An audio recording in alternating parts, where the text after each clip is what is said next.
Hey guys, welcome to Systemic Caseism, where we discuss all the idiocy in America. Elizabeth Warren has been in the news lately. Uh, she gives me the creeps. I don't know about you guys, but Elizabeth Warren is one creepy lady. Story time: when I was a kid, I took a bunch of acid, went to my friend's house, and his mother was a crack smoking monster. She came into the room, creeped me out, and from that day forward, she was dubbed with the label Miss E.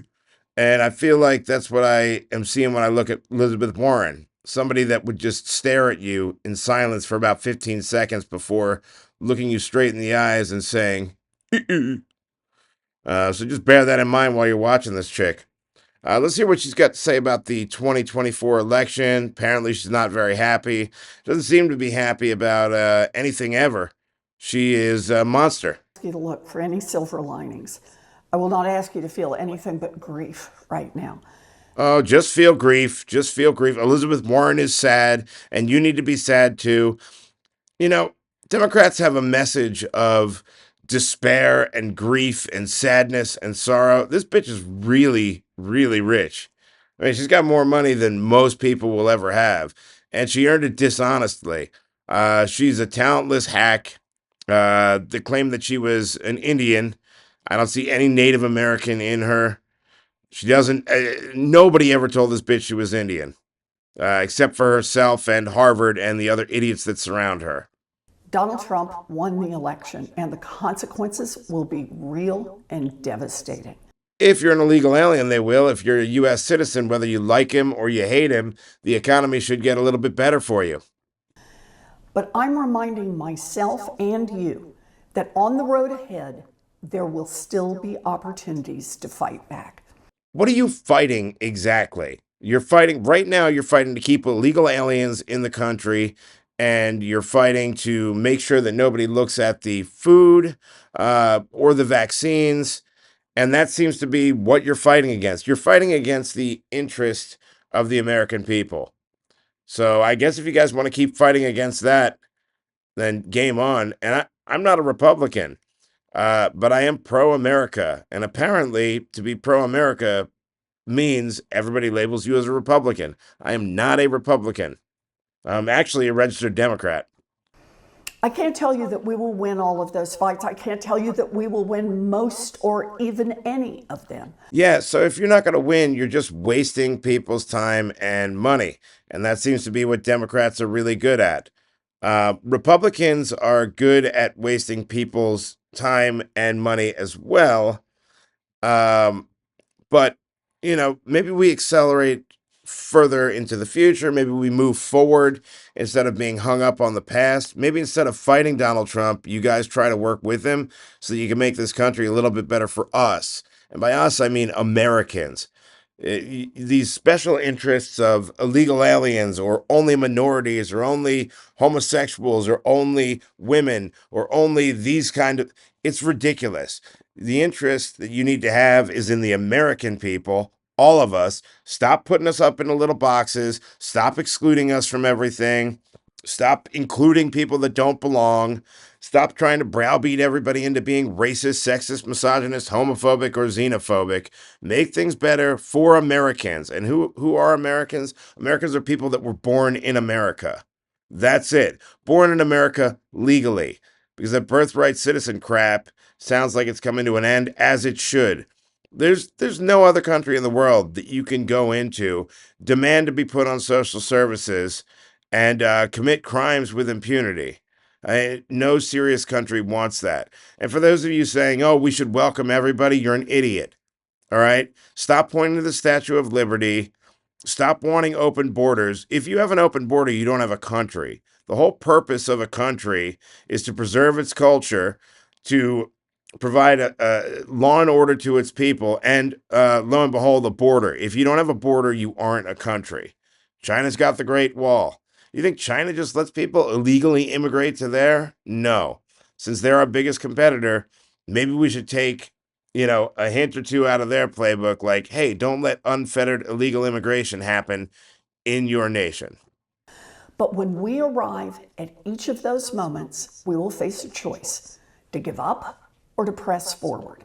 Give up already. Give up fighting the American people. Give up fighting the American agenda. Do something that helps us out. This maniac was just going back and forth with RFK Jr., who I really like the guy.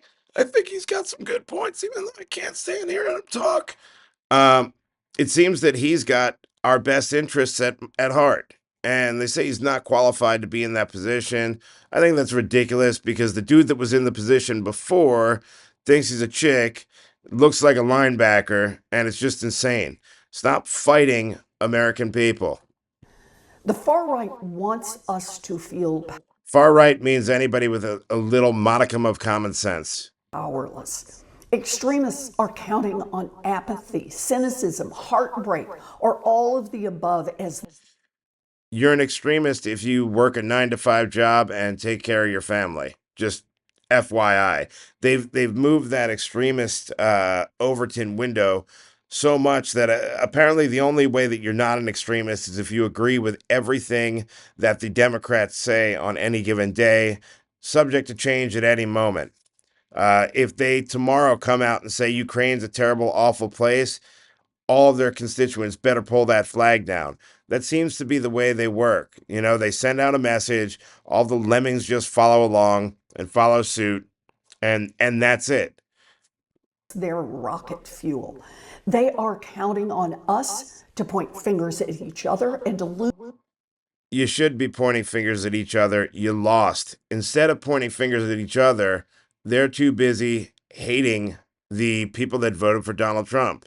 Plenty of Democrats voted for Trump, plenty of independents, plenty of Republicans, white, black, Latino, gay, straight, lesbian. I don't know if he's got any trans, maybe Caitlyn Jenner, but for the most part, you have a very wide and diverse demographic of people that voted for him. So maybe at the very least, maybe you could stop hating the guy's guts and listen to some of his points and remove him from his points. Is the guy a pillar, a moral example? No, absolutely not. He's not supposed to be. He's the president. I want good policies. That's what I care about. Policies that move the country forward, that make things a little bit better for all of us that have to live here. Less crime, lower food prices, lower fuel costs, less illegals coming in here. Better schools for our kids, school choice for our kids, which Democrats are vehemently against. And enough of the trans madness with kids. Stop indoctrinating our children and pretending like you're not doing it. And then when we catch you calling us bigoted, that we found out that you're indoctrinating our kids. Lose trust in our ability to ever make change. I absolutely refuse to give them that satisfaction. We will continue to fight for each other. What are you fighting for? I never hear Democrats with any message of hope whatsoever. They've always got to fight against something. Nothing ever seems like it's going to get better. They want to just continue to govern while they pillage the stock market, while they insider trade, while they enrich themselves. And Republicans, you're no better when it comes to that with all this insider trading crap and not doing anything at all. I mean, for all of the lunacy that these people have pushed forward, the Republicans have sat complicit, just letting it all happen or supporting them on most of their initiatives that most people don't support. I really don't get what the point of what is the point of your job if not to represent us? Because it seems like most of the politicians represent themselves and themselves only, and then will pick up the fringes of their party on both sides. It's more so with the Democrats, I think, mainly because of this trans nonsense, and none of them will speak out against men in women's sports, which is exactly what we're dealing with, or men in women's bathrooms. If they drop that, then they're worth looking at for a lot of people. Whatever happened to the Democrats that wanted to fight for the working class? You're the party of billionaires. You're the party of the rich. Does Trump have billionaires? Yeah, you all do. So maybe instead of shunning each other and shaming each other for it, you admit it and you tell us who's lining your coffers. At least with Trump, I know Elon Musk is publicly supporting him. With Democrats, I have no idea who's funding the billions and billions of dollars that went into the campaign that just lost $2 billion in his 20 in the hole. It'd be nice. One of my coworkers was saying it'd be nice if you guys wore jackets that had all the logos of the donors that fund you guys, because it seems that your agenda is the interest of your donors and not the people that elected you into office. Look, 8 years ago, in the dark days when Republicans took full power in Washington, I thought the Affordable Care Act would be gone with the I wish the Affordable Care Act was gone in the snap of a finger. It was terrible. I was a consultant at the time, and my health insurance went up so that it cost more than my house payment. That's not right. Why don't you guys do something to help fix health insurance in the healthcare system? All of your solutions thus far have made it much more expensive for the average person to be able to afford it. snap of a finger. But the American people rose up. Activists like the late amazing Adi Barkan and countless others Never heard of them, and I'm sick of activists. put their bodies on the line, quite literally. What they do, lay in a road or glue themselves to a street? They made their voices heard. They saved health care for millions of families, and they Likely all of them were illegal aliens. paved the way for us to expand health care in the past few years. And a grand God, this woman is boring. I would go through the whole video, but I'm running out of time here. I don't really want to go over too far over 12 minutes. So this is where it ends. Guys, keep on listening to me if you want to. If you don't, then piss off.